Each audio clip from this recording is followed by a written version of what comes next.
Yeay, hey, hey, hey, apa kabar teman-teman kelas Halo, Sabtu? Kabar baik, Belum pencapir semua sehat? sehat ceria. ya sehat. Gimana nih? Belum pencapir Raki Kompet udah seperti mending, Kamu lebih Capir, mendingan sekarang apa gimana? Atau mendingan penyuluh? dong, Penyuluh ya, alhamdulillah. kalau kelem pencapir kan nyulik. ada penyuluhan kan?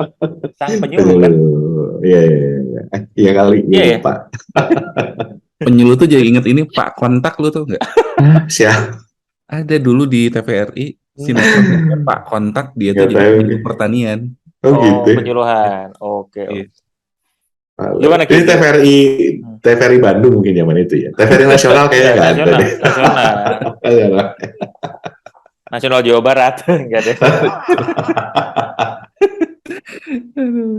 Aduh, gimana Ki? Jadi udah agak mending rasanya. Mending banget rasanya setelah melalui hari ke-9 kayaknya hari ini atau hari ke-10 ya hari ini hari terakhir lah harusnya ya di Peduli Lindungi ini hari ini hari terakhir sih udah. Iya, Alhamdulillah mudah-mudahan udah ini. baik. Jadi tinggal Suara masih bindengnya belum habis aja, gue nggak tahu kenapa. hmm, Itu memang mungkin salah satu transformasi dari virusnya merubah orang jadi lebih merdu. Mungkin. Nah itu dia, gue kayaknya mau mencoba nyanyi sih ya. Mungkin habis ini gue malah bisa jadi penyanyi kan.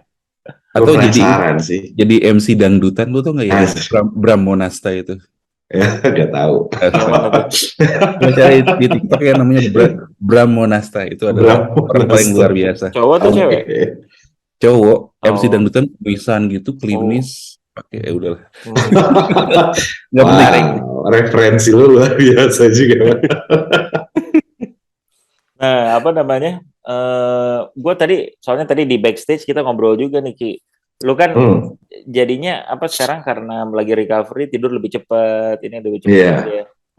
Gitu ya. Maksudnya jadi Kelihatan kan kulit gue makin glowing glowing. gitu kan, karena tidurnya cepet, ya kan, Hmm, makannya sehat-sehat, minum hmm, jus. hmm.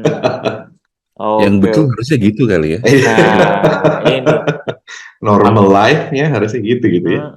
makanya Iwan tadi ini akan apa namanya menyebutkan sesuatu yang mungkin kita bisa bahas nih hari ini adalah dia mengembalikan lu ke siklus yang seharusnya atau ke dalam balance work life lu Iya. gitu. Nah, gimana ini? Jadi lu merasa lebih apa Ki kalau udah sehat ini apa namanya kayak gini lebih apa bangun lebih segar atau misalnya agak lebih enakan at least sekarang? Iya, enggak kalau ini sih ya kan kita kalau kita kerja ya sudah kita rata-rata mungkin udah belasan tahun bekerja atau 20 Hmm. tahun bekerja. Ya kita nggak tahu kalau zaman dulu gue pastinya berawal dari pekerjaan yang ini yang pernah kita bahas juga pulang pagi dan segala macam. Tapi memang di pertengahan gue kerja, gue lupa ya setelah berapa puluh mungkin setelah 10 tahun gue kerja, gue memang ngerubah ritme kerja juga. Jadi ini yang penting sih ya, kayaknya ilmu yang penting itu kan mengenali diri kita ya. Gitu. Tahu gitu kapan, lo nggak boleh terus dipaksa, terus tuh nggak boleh gitu. Jadi harus tahu kalau misalnya ritmenya udah berubah ya lo harus adjust gitu. Dan sekarang ini kondisi mungkin juga ngingetin gue bahwa ritme kerja gue juga mungkin harus diubah gitu. Tapi memang dari beberapa waktu yang kemarin sih gue udah mulai ngerubah habit tuh. Nggak pernah tidur di atas jam 12 gitu ya, tidurnya cepat, bangunnya pagi gitu kan. Terus di tengah-tengah gue juga nggak ngoyo begitu, capek ya gue istirahat gitu. Nah tapi memang setelah gue mengalami isoman 1 minggu ini, ya nggak tahu ya karena recovery juga mungkin jadi gue rasanya butuh istirahat gitu. Jadi kerasa tuh badan gue pada saat gue udah mulai aktivitas kan. Jadi sehari setelah gue positif, besoknya gue tetap memberikan seminar gitu ya, by the way. Luar biasa banget. Gue juga luar biasa. Gue yang gila bahas ini, gue ngapain tetap ngasih seminar. Terus besok-besoknya gue tetap kerja. Walaupun agak gue kurangin ya intensitasnya. Jadi kalau nggak penting-penting banget, gue pasti bilang gue butuh istirahat. Jadi gue nggak ikutan. Tapi kalau yang cukup kritikal, gue biasanya tetap gue hadir gitu. Dengan kemampuan yang terbatas tentunya. Nah, jadi sekarang gue lebih sadar diri aja. Jadi gue habis kerja misalnya meeting 1 jam 2 jam, gue harus kasih jeda dulu, istirahat setengah jam sampai 1 jam baru gue kerja lagi karena gue lagi recovery. gitu ya, sehingga gue pengennya kan pada saat kita meeting tuh kita optimal lah ya, jadi jangan pada saat lo diskusi sama orang terus lo udah exhausted, nggak bisa ngasih pendapat gitu kan, nggak sehat lah ya. Ini malah nggak baik gitu. Jadi gue berusaha tetap gue terima lah gitu pada saat ketemu sama orang. Nah, mungkin itu yang ngerubah, dan tidur juga makin lebih cepat ya. Sekarang gue malah jam 9-an gue udah istirahat gitu ya, 9 sampai jam 10 lah gue udah tidur, dan ya mungkin pola hidup gue jadi berubah lagi sekarang gitu ya. Gue ngerasa paginya juga lebih enak lagi gitu ya, karena mungkin tidurnya lebih cukup. Ya mungkin gue pelan-pelan akan malah dari tadinya jam 12 misalnya, gue lebih mundur lagi ke jam 10, jam 9 gitu. Untuk bisa tidurnya agak cepat gitu ya, terus bangun pagi gue mungkin lebih produktif lagi gitu. Jam 4:30 tuh gue udah bisa ngerjain hal yang penting-penting dulu, biasanya gitu, baru gue lakukannya lain-lain gitu. Jadi jam kerja biasanya gue habisin buat meeting kan, normalnya begitu ya. Gitu ya. Oke. Jadi lu udah balance-nya udah mulai lu banyak perhatikan ya maksudnya Iya, istirahat. nggak boleh ngoyo lah. Buat apa sih? Nggak, ngoyonya nggak boleh gitu ya. Tapi yang namanya, jadi kalau bicaranya kita ngomongin balance tuh kan kalau gue bilang kayak di ilmunya Bang Iwan nih ngomongin risk management, audit, pasti dimulai dengan satu hal yang namanya identifikasi. Jadi menurut gue itu paling penting. Identifikasi itu apa sih? Kenal diri lo kan gitu. Oh, kekuatan lo semana. Ya kalau misalkan ya, lo butuh stamina lebih ya, lo juga harus olahraga, harus makan yang benar kan gitu ya. Jadi nggak boleh juga lo udah sembarangan, nggak pernah olahraga, pokoknya asupan lo jelek-jelek, terus lo pengen kerja long hours ya, nggak bisa mimpi juga gitu. Dan long run-nya, maksudnya secara jangka panjang juga nggak baik ya. Nggak sehat, ya, nggak baik gitu. Jadi emang harus hati-hati lo. Karena mulai mengenali diri sendiri gitu ya poinnya. Karena kan makin banyak, makin di sini awareness mengenai ini kan semakin baik ya, baik dari sisi fisik maupun mental, jadi well-being itu kan banyak juga. Dari ya corporate policy juga banyak yang mengarah ke sana gitu ya. Nah, walaupun gua ada beberapa pandangan ya, maksudnya jadi ada ya oke, memperhatikan misalnya well-being-nya diperhatikan, terus kayak gitu harus kayak gimana, ada semakin banyak inisiatif-inisiatif untuk memastikan itu ada lah. Jadi ada company yang beda-beda caranya ya, misalnya mungkin ada yang ada jam kerjanya diatur, ada yang cutinya diatur, ada yang memberikan benefit-benefit untuk well-being gitu-gitu, juga ada policy mengenai well-being, mengenai meeting kayak gimana, mengenai ini gitu. Negara juga kan isunya udah mulai banyak kan, ada yang nggak boleh WA di atas jam kerja, beberapa ini yang mau pass undang-undangnya gitu. Jadi ini semakin ini aja ya, apa namanya, jadi banyak yang lebih aware lah gitu tentunya. Tapi kalau gue sih ngerasa itu juga balik lagi juga ke masing-masing ya. Karena ya kayak lo bilang kan, identifikasinya beda-beda ya, ada yang kebutuhan orang-orang beda-beda. Ada yang senang atau kok gimana. Kalau Iwan gimana, Wan? Lo melihat itu dan mungkin menjalaninya itu gimana, Wan? Apa ya? Ini kemarin baru nyadar banget, lagi meeting yang long meeting gitu ya. Terus tiba-tiba capek banget ya. Ya udah deh, gue rebahan dulu gitu ya. Terus rebahan sekitar 15 setengah jam ya. Terus yang meeting itu masih ngomong aja terus gitu ya. Terus gue bangun, ya ampun, gue kayaknya emang butuh istirahat dan udah capek gitu. Pas balik ke meeting masih nggak berubah, kurang lebih ngebahasnya itu masih itu. Gue jadi memperhatikan, emang gue perlu ikut meeting ini ya gitu. Tapi balik lagi ke benar yang kata Raki, identifikasi sebetulnya jadi dari semua aktivitas yang kita kerjain di kantor, mungkin kita perlu reevaluasi lagi kali ya. Kenapa kita perlu ikut suatu meeting? Apa sih value kita ikut di suatu any kind of activity di kantor gitu. Seberapa penting sih kita, seberapa value add-nya sih kita gitu. Kalau enggak, sebetulnya kita cuman ngabisin waktu aja nggak jelas gitu. Misalkan nih, ya gue paling opos sama meeting gede gitu. Kan ada 20 orang atau 40 orang misalkan ya, ekstrim gitu ya. meeting 1 jam gitu. Hmm. Kalau dihitung-hitung kan berapa orang sih yang ngomong di meeting itu? Dan itu kan berarti 40 man hours yang bukan Iya. terbuang ya, yang di-spend di satu meeting itu dalam satu waktu gitu. Itu berarti 8 hari kerja, 3 hari kerja lah misalnya, berapa hari kerja lah kayak gitu ya, 5 hari kerja misalkan. Ya, jadi ya sebetulnya emang kita perlu lebih apa ya, lebih hati-hati, bukan ya hati-hati ya, Iya, hati-hati dalam memutuskan betul. gimana involvement orang, gimana apakah mereka itu penting untuk ikut suatu activity di kantor, karena ujungnya adalah itu adalah masa kerja orang yang kita pakai gitu. Itu adalah energi orang yang kita pakai. Betul. Kalau misalkan kita nggak memanage energi mereka secara bijak gitu ya, orang bakalan mudah untuk jadi burnout sih gitu ya. Karena kadang-kadang dengerin orang ngomong meeting gitu, terus misalkan argumentasi segala macam, itu draining energi juga, Iya, karena betul. kadang-kadang kita kan tetap harus dengerin karena siapa tahu tiba-tiba kesambar gitu. Lu gimana gitu. Kadang-kadang kita kan harus tetap harus tetap aware dan tetap ngikutin gitu ya.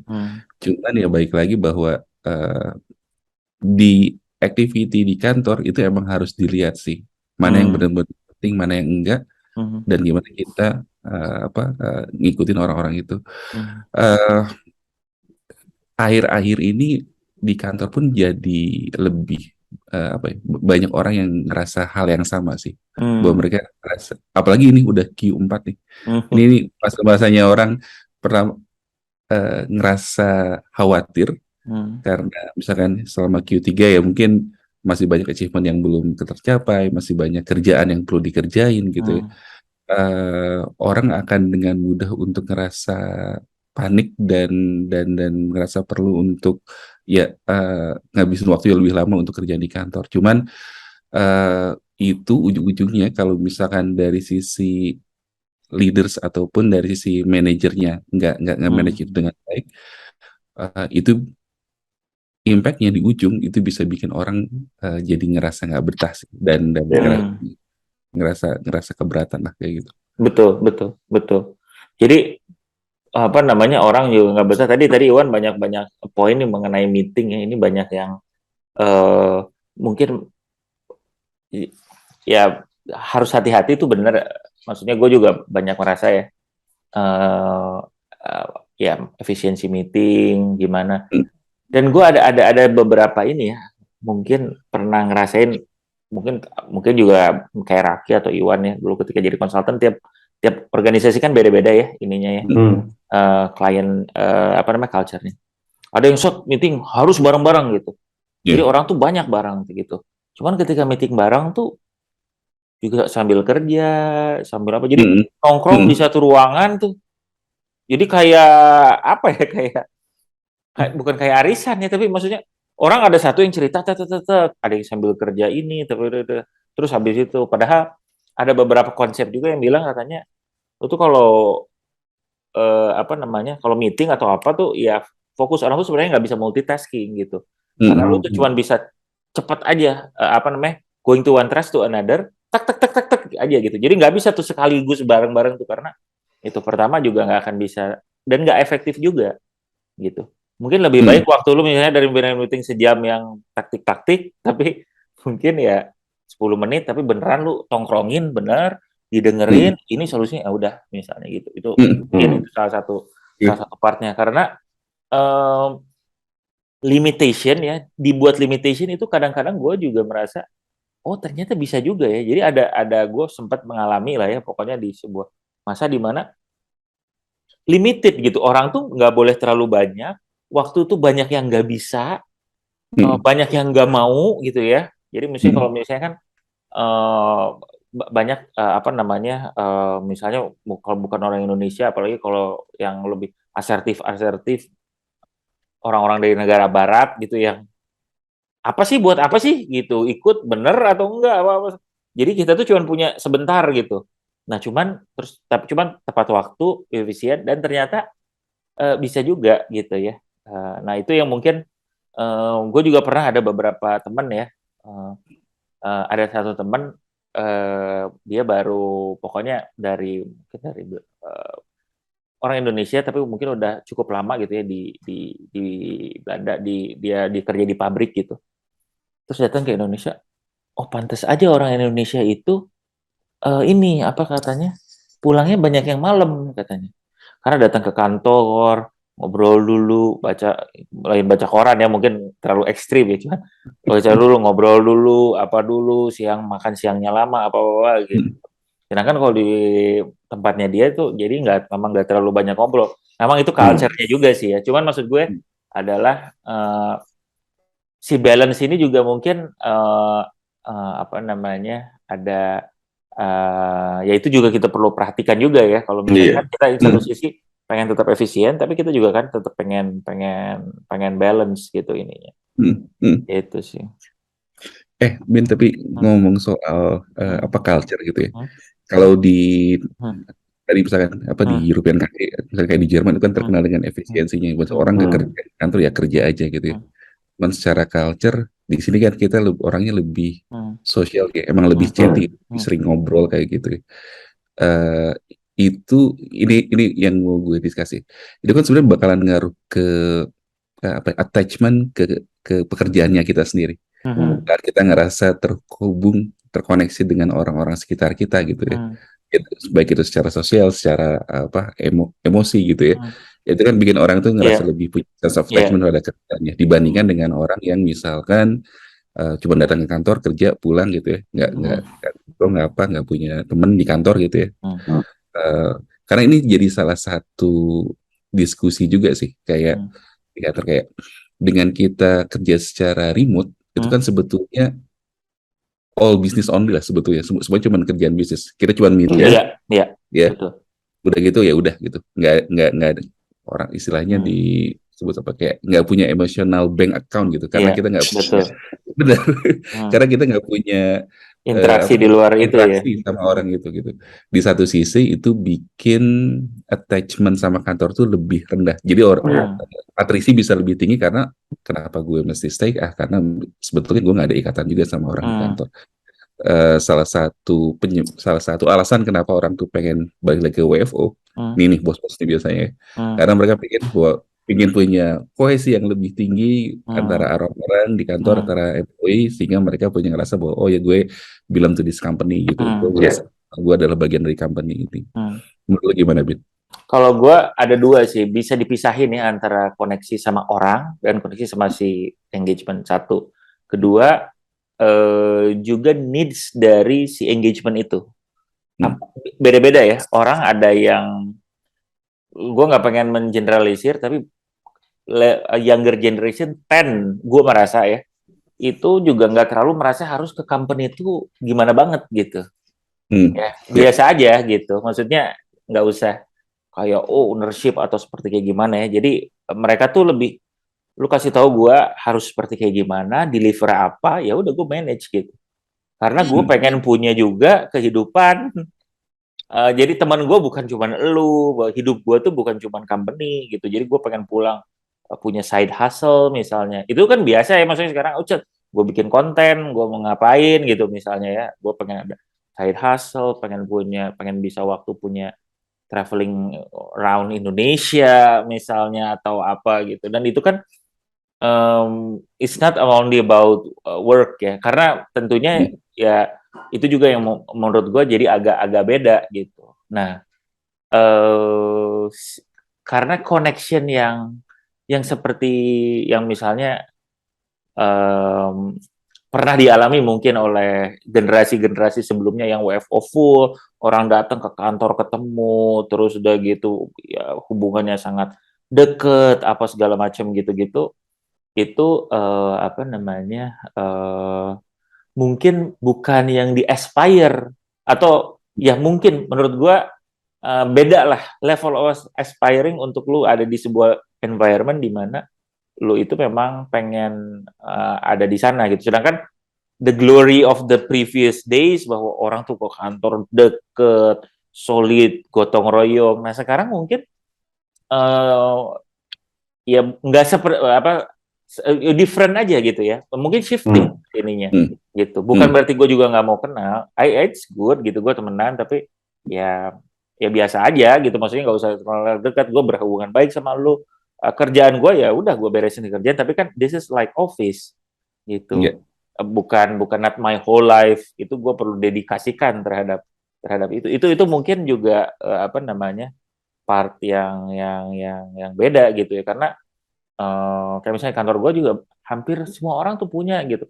Ya gue juga ngerjain ini, gue punya toko online ini gitu. Yang mereka pengen take care juga gitu. Oh, abis ini gue pengen ke sini, gue pengen kerja apa, jalan-jalan sama teman gue begini gitu ya. Yang office-nya itu perlu lebih ke enabling dia apa, memungkinkan mengenable dia untuk tetap melakukan hal tersebut gitu. Gitu. Nah, gimana? Makanya kalau anak sekarang sebenarnya banyak nih yang baru-baru dia nanya, gue bisa dipromosi berapa lama nih gue untuk masuk jadi manajer atau apa tuh? Itu banyak yang nanya gitu dengan nggak nerimo seperti generasi-generasi sebelumnya.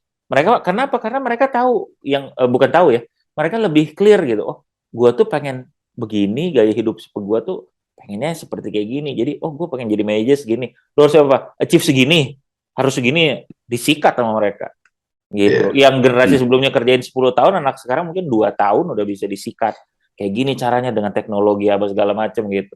Tapi ya mereka nggak apa namanya, bukan lebih, menurut gua ini sekali lagi bukan untuk mengeneralisir ya, cuman maksud gue berbeda aja mungkin sense of attachment-nya gitu. Menurut gue ya, gitu sih Wan. Ya, ya, ya. Mungkin ada yang ngerasain juga nggak tuh apa namanya, mungkin different. Gue nggak tahu ya, mungkin different approach to ini sih. Iya, tapi benar sih. Maksudnya ini kan berarti sebetulnya ada perbedaan style manajemen, terutama mungkin generational gap lah antara misalkan yang jadi leaders di atasnya sama dengan misalkan workforce yang sebetulnya secara apa ya, secara prinsip dan konsep itu udah berbeda sih. Cuman terkadang si gapnya itu nggak betul-betul ketemu dan dipahami sebetulnya. Betul. Jadi mungkin yang leadersnya masih pakai konsep yang lama yang dia kira ini bakalan hasil gitu ya. Tapi sedangkan yang di bawahnya mungkin gue nggak butuh yang seperti itu karena sebetulnya needs gue udah nggak di situ lagi gitu. Tapi itu yang bisa menyebabkan sebetulnya yang gue rasa sekarang banyak yang workforce atau generasi yang sekarang itu muncul yang kita bahas sekarang tadi itu sih, quiet quitting. Betul. Karena bahwa dirinya itu nggak relevan dengan kantornya itu sekarang. Betul. Jadi kayak oke, gue udah terlanjur kerja di kantor yang sekarang, cuman needs gue udah berbeda, gue akan ngerjain kerjaan yang dikasih, cuman ya seperlunya aja gitu. Betul. Jadi detach, ya maksudnya ya udah gue seperlunya aja ya. Jadi juga ini juga ya. Itu sebuah fenomena juga nih, banyak yang lagi ngobrol nih quiet quitting gitu. Dan di si quiet quitting kemarin yang sempat di-share juga apa namanya, mereka di beberapa konteks tuh willing untuk reducing lifestyle katanya ya. Untuk mereka punya apa ya, lifestyle tuh maksudnya ini ya, apa namanya, buying things gitu ya, beli barang atau misalnya atau beli apa-apa untuk menjaga si lifestyle yang mereka pengen gitu. Jadi memang it's a new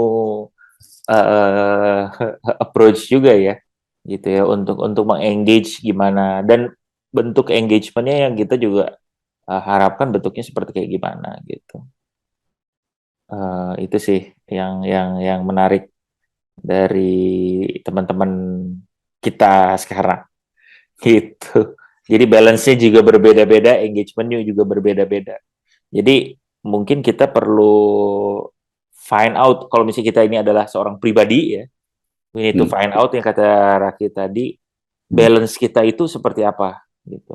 Kalau kita mungkin punya tim atau kita punya organization gitu, atau misalnya kita punya tim, leading tim atau apa, nah modelnya memang kita perlu understand sekarang tim itu vibe-nya kayak gimana, kita pengennya gimana, dan try to understand kita bisa ketemunya di mana gitu. Karena beda-beda, ada yang perlunya gini, ada yang perlunya gimana, semakin customize gitu. Customize, dan kayaknya organisasi juga ini ya, kalau gua belajar beberapa tahun terakhir ini, memang kita juga jadinya cukup harus bisa adaptif dari sisi organisasi.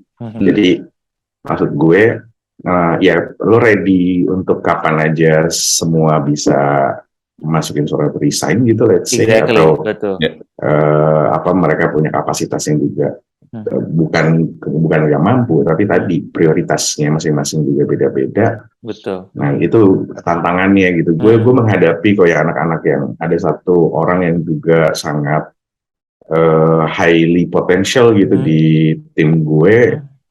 Ya gue juga menjaga dia ya, artinya gue memberikan ruang juga. Dia punya hobi A, dia punya hobi B. Kadang-kadang dia harus izin gitu ya, nggak masuk kantor karena dia harus menjalankan hobi. Gue support. Tapi dengan batasan-batasan ya, maksud gue juga melihatkan bahwa dia juga bertanggung jawab sama pekerjaannya, dia willing to do more, tapi gue juga kasih ruang untuk kebebasannya dia gitu. Jadi, tapi kan itu jadi treatmentnya lo person to person ya gitu. Jadi challenge-nya adalah di kita bicara sistem manajemennya perusahaan, kita harus benar-benar bisa apa namanya know personally gitu. Karyawannya, khususnya ya kalau gue sih sekarang misahin mungkin yang ini highly potential, this is not too highly potential gitu. Jadi ada treatment khusus buat mereka yang gue kasih ruangan juga untuk mereka bisa lakukan apa yang mereka butuhin gitu. Betul. Gitu. Kenapa kayak gitu ya? Bukan karena nggak semua spesial, bukan semua orang spesial, but lo nggak mampu juga secara manajemen punya treatment personal ke semua orang gitu.